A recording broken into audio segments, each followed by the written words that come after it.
A long time ago, when I was about 4 years old, I thought I was so brave. I was riding my bike without training wheels. I thought I was so brave and grown up because I was riding it all by myself with no help. This is a lot like Amelia Earhart because she was also brave.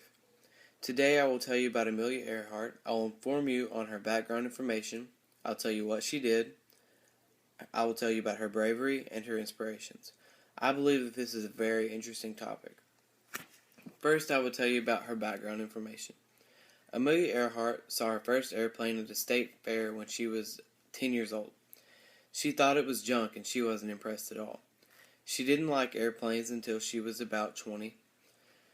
Some people didn't like or support Amelia because she was a woman.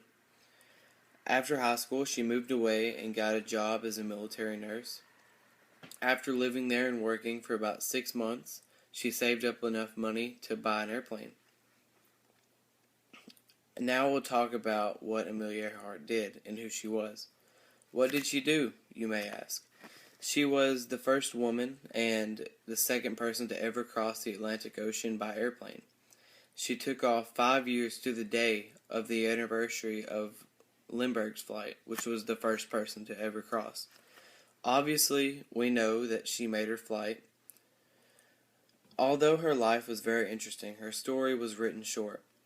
She was getting close to turning 40 when she decided to make a monumental flight around the world. It was going to be her final stunt.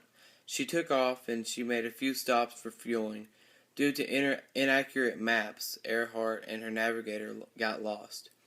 This was the last anyone has ever heard of Earhart.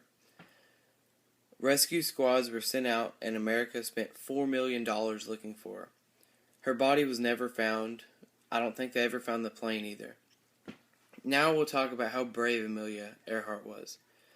Not many people would even attempt the flights that she did. She was brave because there were many men that were scared to fly, and she was a woman. They really underestimated her. She wanted to prove to the world that it was possible. She also didn't let the fear of dying get in the way of her dream. Now we'll talk about her inspirations. Amelia really looked up to Lindbergh as a pilot. She also wanted to be like him. She wanted to show the world that women were just as good as men. She wanted to gain respect from men, so this inspired her to prove all of the men wrong and show that women can do stuff. Now I hope that you learned something about Amelia Earhart and that you were at least a little interested in this. I've talked to you about her background information, what she did and who she was, her bravery, and her inspirations.